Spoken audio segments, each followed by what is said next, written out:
नमस्ते, मैं super math हूँ और आज तुम पहली डिग्री की समीकरणों में माहिर बन जाओगे।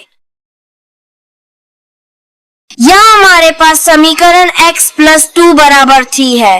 इस समीकरण में x एक चर है और समीकरणों में x का मान निकालना होता है। समीकरण में x एक चर है, लेकिन समीकरण में चर एक संतरा हो सकता है, एक बादल हो सकता है या कोई भी तत्व हो सकता है जिसे हम उपयोग करना चाहते हैं।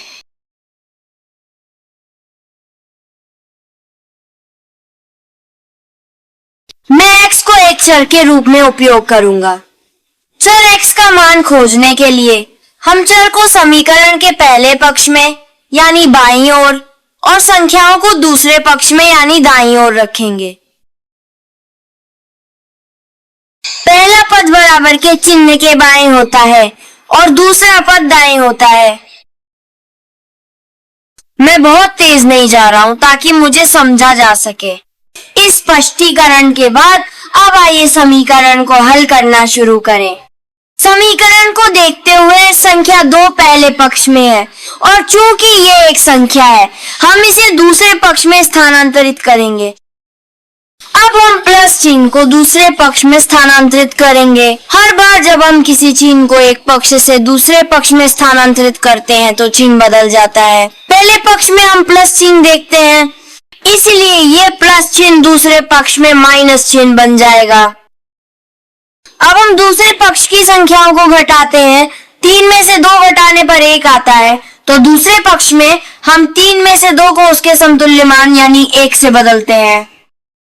यहाँ पर समीकरण का हल समाप्त होता है क्योंकि हमने पहले ही चर का मान खोज लिया है। हमारे मामले में x का मान 1 है। सिर्फ पुष्टि करने के लिए हम x का पाया गया मान अपनी समीकरण में प्रतिस्थापित करेंगे, यानी x को एक संख्या से बदलेंगे ताकि जांच सकें कि हमारा परिणाम सही है या नहीं। अब केवल पहले पक्ष को देखें और संख्याओं को जोड़ें। 1 + 2 = 3 होता है, इसीलिए पहले पक्ष में 1 + 2 को उसके मान 3 से बदल देंगे। अब हम देखते हैं कि पहले पक्ष और दूसरे पक्ष में समान संख्या 3 है, अर्थात 3 = 3, जो कि एक सच्ची समानता है। इसीलिए हमारा समीकरण सही ढंग से हल किया गया है और समीकरण का हल है x = 1।